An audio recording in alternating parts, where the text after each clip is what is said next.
Hi, this is Conrad Zimmerman with FistShark Marketing. Do you like the show? Help spread the gospel by giving FistShark 5 stars on iTunes or Stitcher or whatever you use to get your podcasts. It just takes a few seconds and it really helps. And thanks for listening.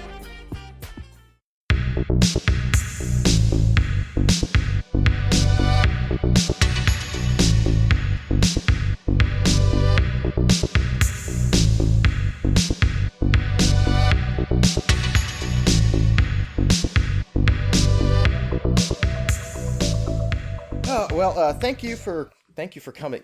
Wait a minute, don't I know you? Well, you might have heard of me before. You may have been familiar with my work before I started looking for a new career. I don't know if you've ever heard of U2 before. Oh, of course. That's right. I don't like to brag, but I'm that Bono Vox. Bono Vox, out of the U2. Out of the U2, and right here now in FistShark Marketing, looking for a new job, if you'd be so kind. Wait, I'm sorry, I'm confused. You are a tremendously successful musical performer. Well, thank you. I don't like to say so myself. I don't like to brag. Some people think that the Bono Vox out of the U2 is an arrogant man who is self-inflated and won't return Jim's calls, but I like to think myself as down to earth.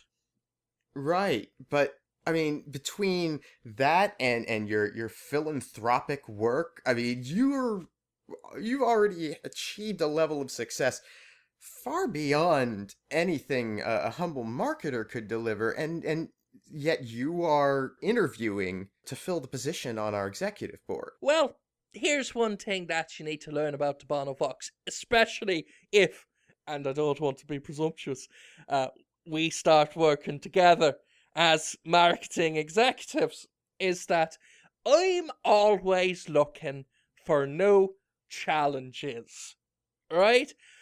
And I've done the music thing. I've done the what was that word you used? Philanthropy. I've done that. I've done that word there. And to be honest with you, I'm fucking sick of it. I can't stand music. I don't actually like music. You know, in that live stage show of the Turtles, of the Mutant Ninja Turtles, out of their shell, right? Wait, there's okay, what? In the 1990s, there was this live stage show for the Turtles. You know, the Teenage Mutant ones. The Teenage Mutant ones, yeah. The heroes that were in half of their shells. Now, they did this stage show, and there was this character in it, which I think was made up for the show, called the Shredder. Now, he was a bad guy, and his whole point in that show was to destroy all of the music, because he thought it sucked. He ironically sang a song about it. He goes, I hate music, I think it sucks. And well, that's interesting, at least. I mean, that sounds like a deep character, someone, with a sense of self-loathing, and doesn't, hates this thing, but must participate in it, and I could see some real depth there. The point is, everything I recorded with U2 was shite, and I think that music sucks. So, very much. So you're identifying with this. I'm identifying with the Shredder, even though he's not a good guy by the merit of the story. It's like that TV show. I don't know if you've ever seen it. Have you seen Television's The Dexter? He's the serial killer, kind of an anti-hero. The Dexter is a serial killer, kind of an anti-hero, like you said, right? But he's the good guy in it because Jimmy Smits is not a good guy, nor is that one out of Ted Rock from the Sun. So you identify with the good serial killer and not the bad one, and that's very. It's like I don't know if you've ever seen it. Have you seen the Breaking Bad? Sure, with the Bryan Cranston and the science teacher becomes a meth dealer. With Malcolm in the middle, right? Starts selling the meth. Right. Yes. And he's the hero of the show, cause he's the danger. And you think to yourself, well, maybe I am the danger as well. And so So- you were the danger of U2. I, in many ways, philosophically and quite literally, I am a danger to myself and others. And that's why I think I'd be a good fit for the role of marketing executive at FistShark Marketing, which has been called the most dangerous PR firm in the greater Boston area. Really? Who said that? Read it in a newspaper. I heard that Jim fella was very proud of it. Huh. I'll have to ask him to show me the clipping. It was something to do with an unleashing of biting bugs.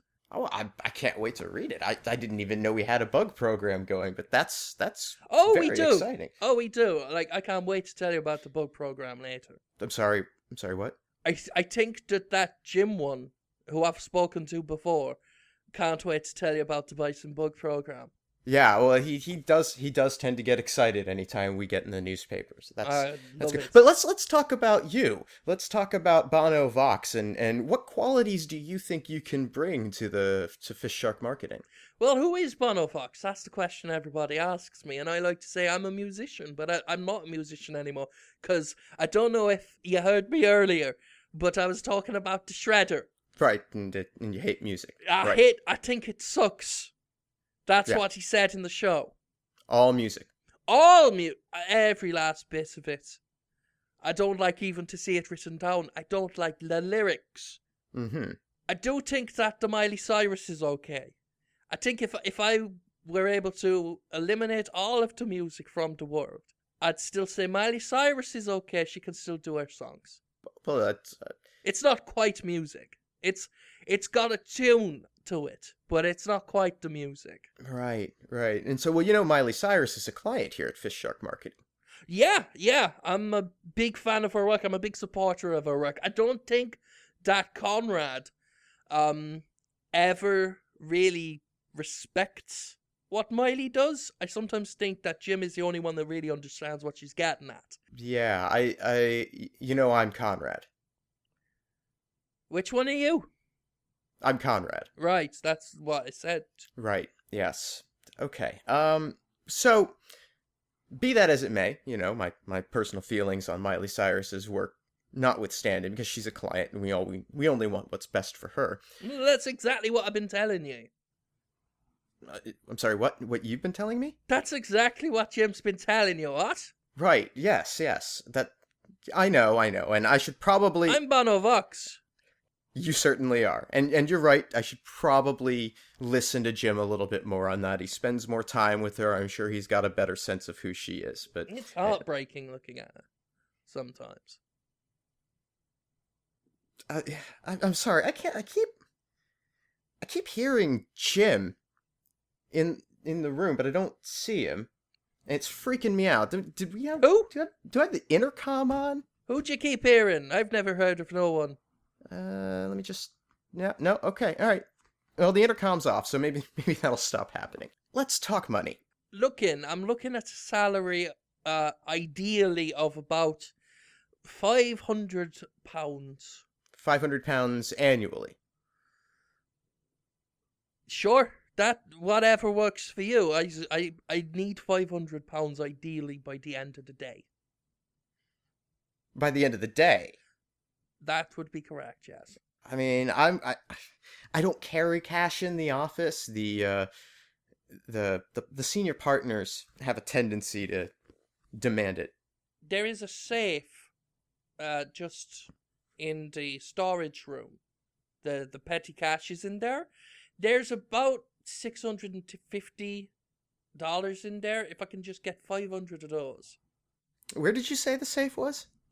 It's out in the storage room. You know where it is. Yeah, but Bono Vox out of the U2 doesn't. That's me, know though. That's where me. I am where Bono that Vox. is. Yeah. No, I overheard it on. Did you say that the intercom was on? That might be where I heard it. I thought we were done with this, Jim. No, Doris told me. Doris. Doris told me where the safe was, because I'm Bono Vox out of the U2, and I can prove it because I know the edge. Do you want me to prove it for definite? If you must. Do they even know it's Christmas anymore? Yeah, I mean, don't get me wrong, it does sound awful. It does sound like Bono Vox out of the U2 singing Do They Know It's Christmas? Anymore. Right. I'm not gonna hire you twice, Jim. Can I have the $500? Yeah, you know the combination to the safe. Just go take it. Can I just take it? You didn't have to undergo this entire facade. Just, Oh, take the money. I didn't realize I could just have... Is that something we can do as executives? Otherwise I wouldn't have put the mop on my head and done all this. Completely unnecessary. There's like one last set of Buddy Holly commemorative plates in town. And I gotta go get them. Well, yeah, go get him. That Craigslist ad ain't gonna sit around forever. Damn right, they're signed by the guy who played Egon in Ghostbusters before he died. Let me float something by you, Conrad. Let's call this a mental exercise. Okay. All right. I'd like to limber up. I'll get my brain juices flowing. Get those juices flowing. Flow those juices. Get it juicy. Mm-hmm. Right. Juicy brain. Juicy brain, sweet and juicy, sugary like a baked baby. Right? Oh, I'm getting hungry. It's a little close to lunch. I do want a juicy, hungry food. Yeah. We'll get some lunch after this. But I'm going to float this idea by you. It's a mental exercise, but it'll help me out as well. Say you have been approached by some archaeologists, right? They are looking into hiring some marketing experts because we're good at what we do. We're FistShark marketing, we're the best. Right. That makes sense. Okay, I'm with you so far. They want funding. They've got an idea for an expedition. They've got an idea for some research. This has wide-reaching anthropological implications. This could tell us a lot more about the birth of mankind, about who we are, not just as a species, but as a civilization, right? So let me float this idea by you, because it's potentially a hard sell. You need to approach, say, universities, other scientific faculties, to secure funding for a group who want to find the very first human man who ever put something up their arse. Up their ass, huh? Right up the whole of it. Right. Right up that gully. Okay, and so, I mean, this is gonna be some sort of sub-Saharan African trip, or... They're not quite sure where to begin looking. Uh-huh. But what they really ideally would like to do is find the very first human man who ever popped something right up his secret garden, and then digitally reconstruct his face from the skull like they did with Jesus, so that we all got to see what Jesus looked like, and we could prove for definite that he wasn't white. Right. Basically, their idea is they'll digitally reconstruct the face of the very first human man who popped something, entirely up his a-hole. And then they're going to put that face on posters and basically spend their time pointing at it and saying, look at this guy, look at this one. That's the purpose? I mean, obviously there's a great scientific interest in this. I never thought about it before I heard the pitch, but thinking about it now, ideally, I'd be very interested to know the hows, whys, wheres, and the whos of the very first anal self-buggery. I could see some possibilities there. I mean, obviously it would have been, it probably went as far back as Neanderthal times. Something tells me all sorts of things went up all sorts of places back then. It was a free-for-all. No one had come up with any rules yet. They didn't know. They didn't have Jesus around to tell them, no, don't put that up your asshole. Right, but you have to wonder at what point in mankind's development did they develop a curiosity for their assholes as soon as they sort of gained a sense of sentience, of higher thinking? Is it a reasoning thing? Well, it's difficult, because, I want to say I was about 15, 16 when I first was curious about my own A. And is there something genetic in that? Do we as humans have a natural desire to explore that area of ourselves. And if we were to trace it back historically and look at the great anal plunderings through history, would we find an answer? Would we find a link? Would we find The missing stink. Yeah. Oh, yes. That makes total sense, because I there had to have been some divergence at some point in our history where between the people who were interested in having things in their bumholes and the people who are not. Yeah, because some people aren't, even today. That's true. Some people, you say, like, you know, do you want this up your bum? And they go, no, I don't want that up there or anything. Yeah. Like, I just want to poo out of it, and I'm happy leaving it there. That's as far as my curiosity goes. Some people are just born that way. Some people, yeah. And it's nothing, if that's who you are, that's who you are. If you don't want something up your bum, understandable. I respect you. I get it. I won't say that I fully understand it. No, because I can't. I don't come from that place, right? Exactly, but you do you, or in this case, you don't do you, and right. we'll stay here with the rest of society doing ourselves. So anyway, the question is, who, how, what, where, why? Now, the archaeologists on their own have discovered what they believe to be a damn near prehistoric, I mean, we're talking, BC level, anally pleasing device. Really? Yes. Now, this is different from all of those stone dildos that they found. Remember, I think it was back in 1992, they found a cave full of stone dildos. Sure, it made the headlines. Dildo cave, they called it. This is different because this resembles, in many ways, the very first modern plug odor butt. Or butt plug, if you will. This is an object that was clearly designed for the explicit purpose of being placed in an anus. Well, they're still running tests on it, but I've got it here.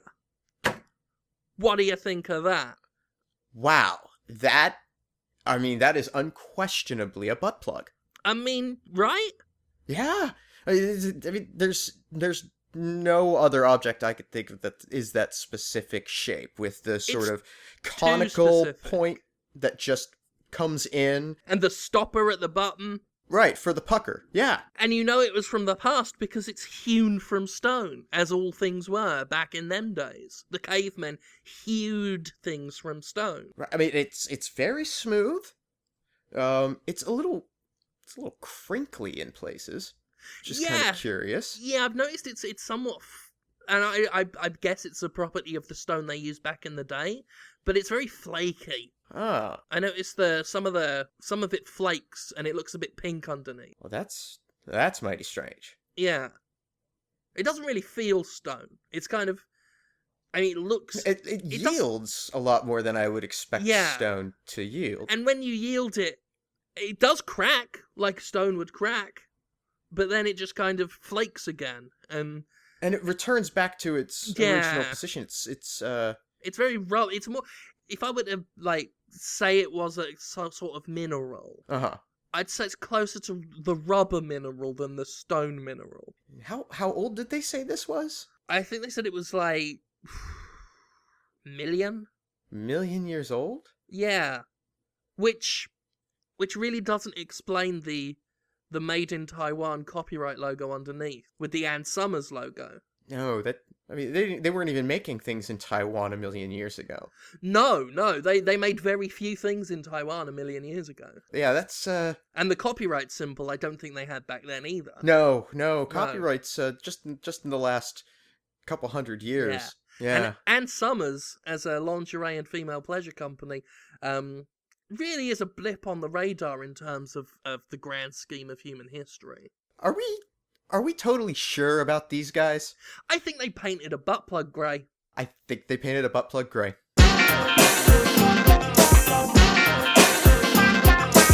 Now, don't get too upset by this. That always puts me on edge. I know. Anytime. I know. But just, hear me out, okay? But Brett Michaels has an idea. I know. Every time Brett Michaels has an idea, I wind up miserable. Yeah, well... I cannot get Ricky Lake off in my apartment. It's the worst. We've all had problems trying to get Ricky Lake off. But the point is this idea is not bad, kind of.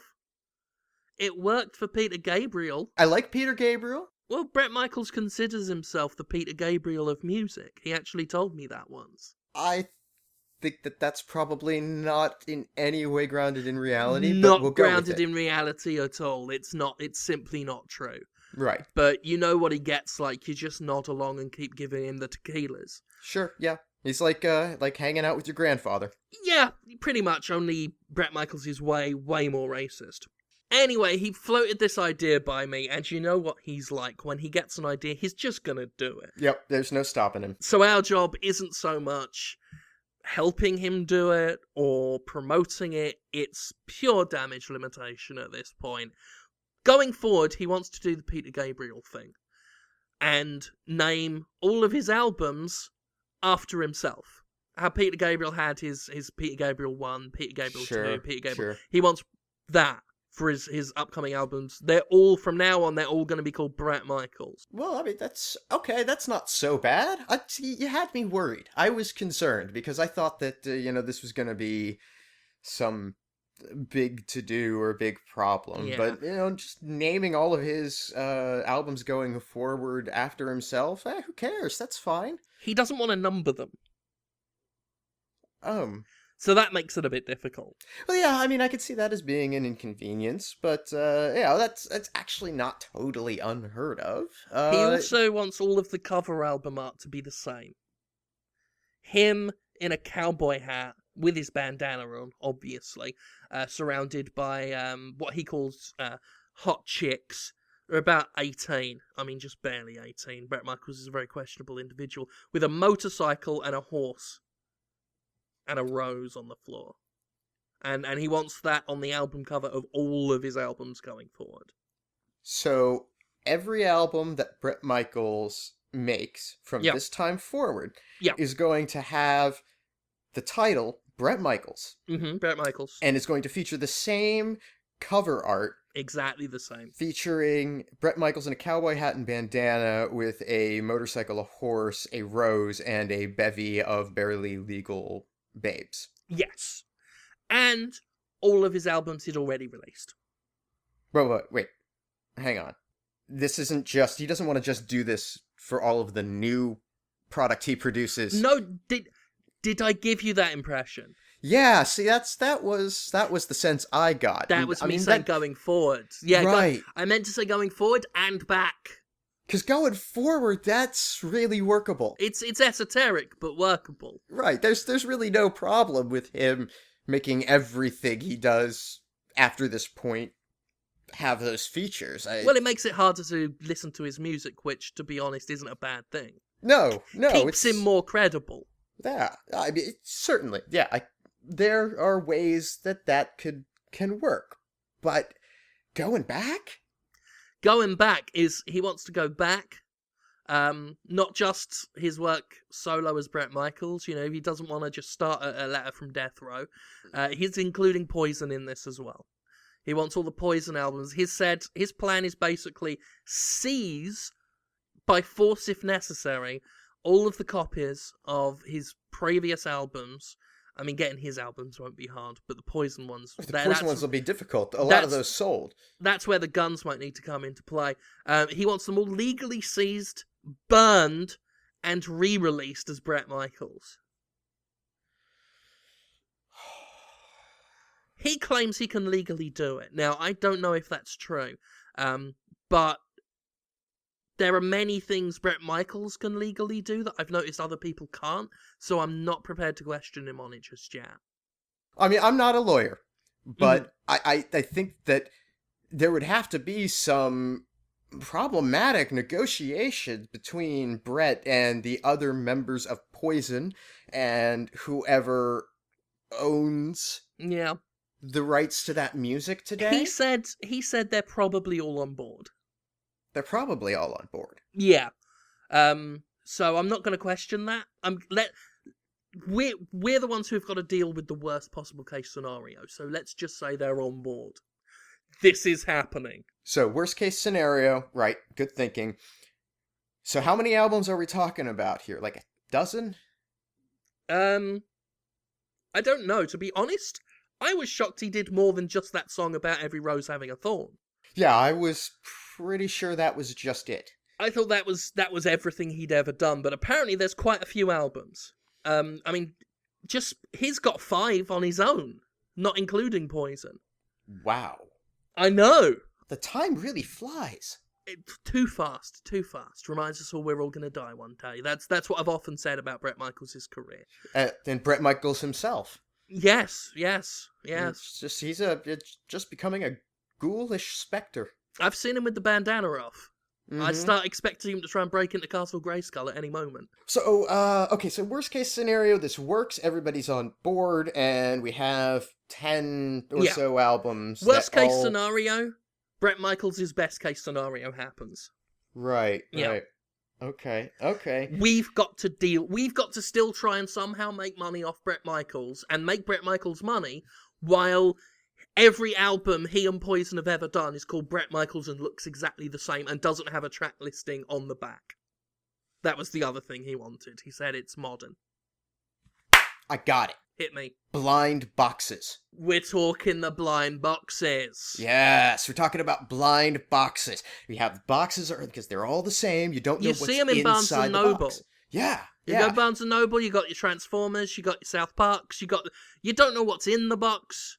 It's a toy, but you don't know what toy you're getting. You're just buying the promise of a toy. It's Schrodinger's toy. And it's exactly the same. I mean, Bret Michaels' musical career is kind of like a plaything more than an actual serious bit of art. That's true.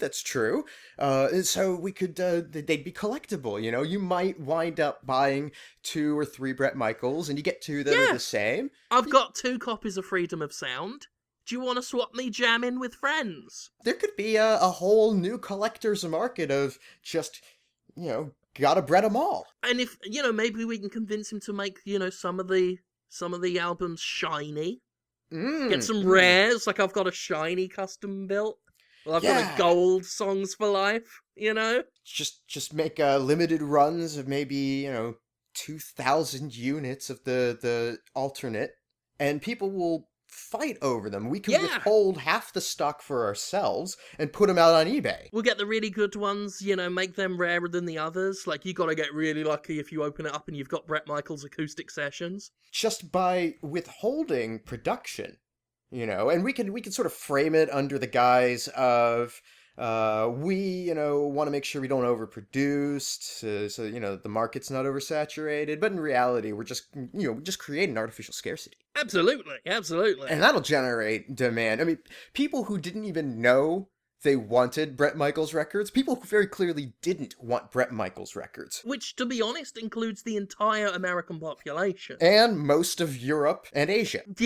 And Australia. Oddly popular in Africa. I don't know what that is. Yeah, like we could really expand the demographic for Bret Michaels' career and music by giving him a demographic. Oh. And this has given me another idea as well. Oh? What's that? Put Bret Michaels in a big fucking box. Nail it shut. Throw him in the sea.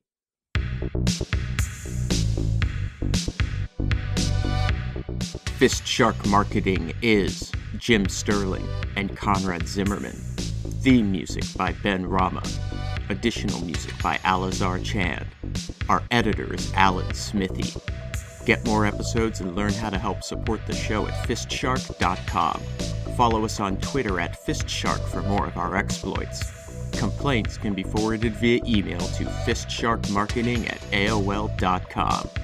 And remember, trusting your instincts is what got us here. Goodbye.